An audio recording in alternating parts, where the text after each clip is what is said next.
Hello everyone, good morning. কেমন আছো সবাই? আশা করি সবাই খুব ভালো আছো। মন্দিরাস ব্লগসের আরেকটি নতুন ব্লগে সবাইকে স্বাগত জানাই। আজকে হচ্ছে সোমবার, সকালবেলা আমি দেখো গাছে জল দিচ্ছি।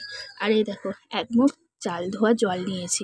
কালকে জানো তো যখন লাইভ করছিলাম তখন আমি সুজিতদা বললেন যে গাছের গোড়াতে যদি চাল ধোয়া জল দাও তাহলে নাকি গাছ অনেক তাড়াতাড়ি বড় হবে, বাড়বে, গাছের যাবতীয় যা কিছু মানে জিনিস আছে পুষ্টি পাচ্ছে না তো সেগুলোতে পাবে। তাই আমি ঠিক করলাম যে আজকে যখন চাল ধোবো সেই জলটা দেবো। তো সেটাই এখন দিয়ে দিচ্ছি, চাল ধোয়া জলটা। দেখি গাছগুলো আরও তরতাজা হয় কি না। তো এই যে এই গাছগুলোতেও কালকে তোমাদের বলেছিলাম না ব্লগে যে গাছগুলোর পাতাগুলো কীরকম হয়ে গেছে, এই যে দেখো কেমন শুকিয়ে শুকিয়ে যাচ্ছে। তো সেই জন্য আমি যখন এটা বলেছি তখন আমাকে লাইভে সুজিতদা বললেন এই কথাটা। তো আমি সেই জন্যই এই জিনিসটা আজকে ট্রাই করলাম। দেখা যাক কেমন থাকে গাছগুলো। জল তো সব দিয়ে দিয়েছি, আর ওদিকে আহানও উঠে পড়েছে। চলো এবার যাই, আহানকে খাওয়াবো। জানো, সকালবেলায় ঘুম থেকে উঠে এক কাণ্ড হয়েছে। আমার শাখাটা, ডান হাতের শাখাটা ঠান্ডা হয়ে গেছে। সকাল থেকে খুব মনটা খারাপ লাগছে জানো। এই যে ডান হাতটা কেমন ফাঁকা ফাঁকা লাগছে, পুরো শুধু পলাটাই পড়ে আছি, জাস্ট শাখাটা নেই। তো কীরকম একটা লাগছে। যাই হোক, একটা কিনবো শাখা, আবার কিনতে হবে। মোটা মোটা শাখাগুলো আছে জানো, কিন্তু ওগুলো পড়তে আর অতটাও ইচ্ছে করে না। বাট কি আর করা যাবে, শাখাটা ঠান্ডা হয়ে গেল, মনটাও একটু খারাপ হয়ে আছে। যাই দেখি অন্য কোনো আছে কিনা শাখা, তাহলে পরবো। আজকে আবার আমাদের এদিকে একটা বাজার থাকে, সেটা বন্ধ আছে, কিনতেও পারবো না। যাই হোক পরে কিনে নেব। চলো দেখি কি আছে। এই যে বের করলাম জানো এই ব্যাগটা, দেখি দাঁড়াও যে শাখা আছে কিনা। আমি জানো তো শাখাগুলো বের করে মানে একটা যখন ঠান্ডা হয়ে যায় তখন শাখা রেখে দিই। এই যে একটা পেয়েছি। অ্যাকচুয়ালি এটা আমার জুয়েলারি বক্স, এখানে সব কিছুই জুয়েলারি আছে আমার। তো তোমাদের একদিন সময় পেলে নিশ্চয়ই দেখাবো। তো যাই হোক এখন আর শেয়ার করছি না। আর শাখাটা ভাবছি যে চেঞ্জ করে নেব, কারণ কি একটা শাখা পেয়েছি আপাতত, তবে এই শাখাটাও জানি না কতদিন থাকবে, খুবই সরু হয়ে গেছে। এটাও আমার বাঁ হাতেরই শাখা, দেখেই বুঝতে পারলাম। এই শাখার টুকরোগুলোকে আমি কখনোই ফেলি না। আমার শাশুড়ি মা বলেছেন যে শাখার টুকরোগুলোকে কোনোদিন ফেলবে না, তাই জন্য আমি শাখার টুকরোগুলোকে ফেলবো না, এখানেই রেখে দেব, কারণ এগুলো ফেলতে নেই, তার জন্য এখানেই রাখা থাকো। তো চলো দেখি, এবার শাখাটা পড়া নিয়ে কথা, বুঝেছো? তো দেখি পড়তে পারি কিনা আদেও। এগুলো শাখা গলা খুঁড়তে পড়তে খুবই অসুবিধে হয়, সেই কারণে হাতটা একদম কড়া হয়ে গেছে, যে কারণে খুবই অসুবিধা হয়। তবুও আমি চেষ্টা করছি। এই শাখাটা আমি জানি না পড়া যাবে কিনা।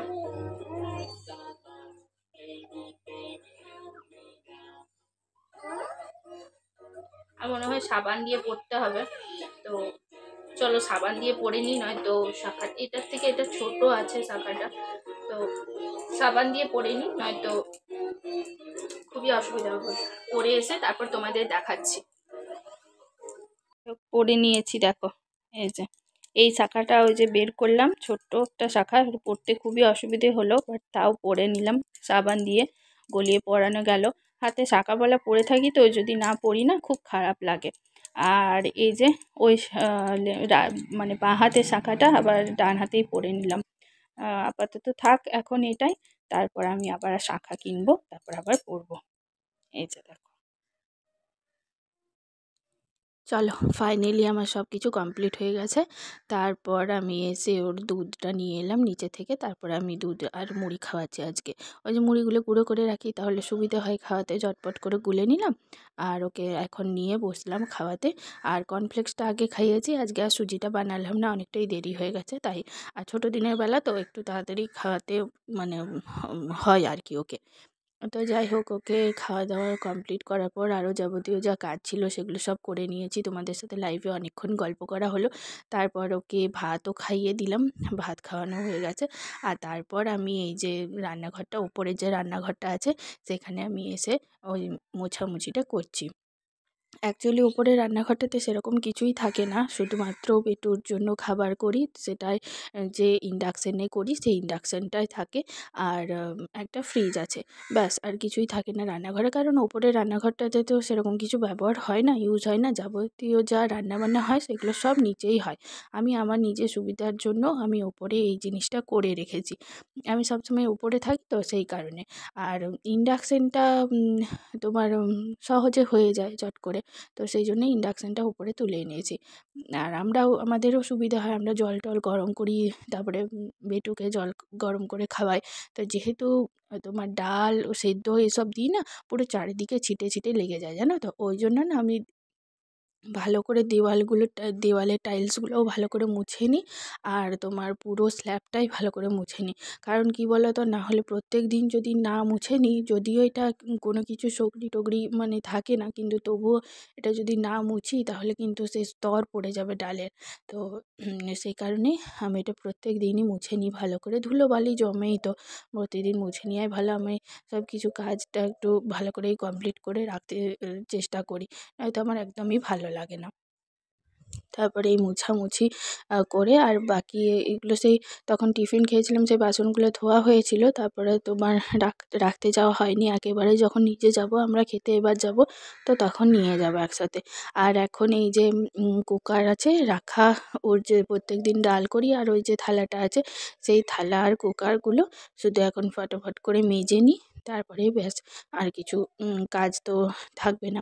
আর আমি জানো তো এই কুকারে ঢাকা বলো যাই বলো, এগুলোকে একটু ভালো করে মানে ছবড়াটা দিয়ে মাজার পরে না, ওই যে আমরা যে ব্রাশ ইউজ করি মানে মুখ ধোয়ার জন্য, তো সেই ব্রাশটা আমি রেখে দিয়েছি। কারণ কি, কুকারে ঢাকাটায় প্রচুর জমে যায়, জানো। সেই জন্য ওইটা ব্রাশটা দিয়ে ভালো করে পরিষ্কার করে নিলে কি হয়, তাহলে কি হয়, আর লেগে থাকবে না চারিদিকে।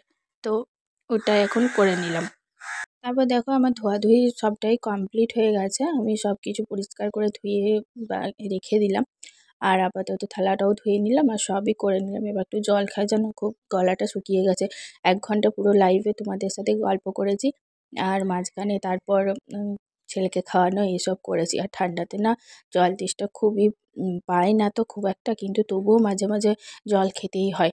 যাই হোক, আর ওগুলো সব জল টল খাওয়ার পর ওই যে বেসিনটা না একটু ভালো করে মেজে নিই। কারণ খাওয়ানোর পরে না মানে ধোয়াধুয়ি করার পর কেমন একটা আস্তে আস্তে গন্ধ মানে চারিদিকে ছড়ায়। তো সেই জন্য আমি ভালো করে প্রত্যেক দিনই ওকে ওর সব খাওয়া দাওয়া বাসনগুলো ধোয়ার পরে আমি ভালো করে একটু জাস্ট করে ভালো করে একটু পরিষ্কার করে নিই বেসিনটা। তারপর দেখো সব কিছু হয়ে গেছে, এবার শুধু আমি রাখবো, জানালাটা বন্ধ করব। চলো তাহলে আজকের মতো ভিডিওটা এখানেই শেষ করলাম। আমার ভিডিও যদি তোমাদের দেখতে ভালো লেগে থাকে অবশ্যই লাইক করে দিও, শেয়ার করো, কমেন্ট করে জানিও আমাকে আমার ভিডিও তোমাদের কেমন লাগলো। আর চলো আজকের মতো তাহলে টাটা, বাই বাই।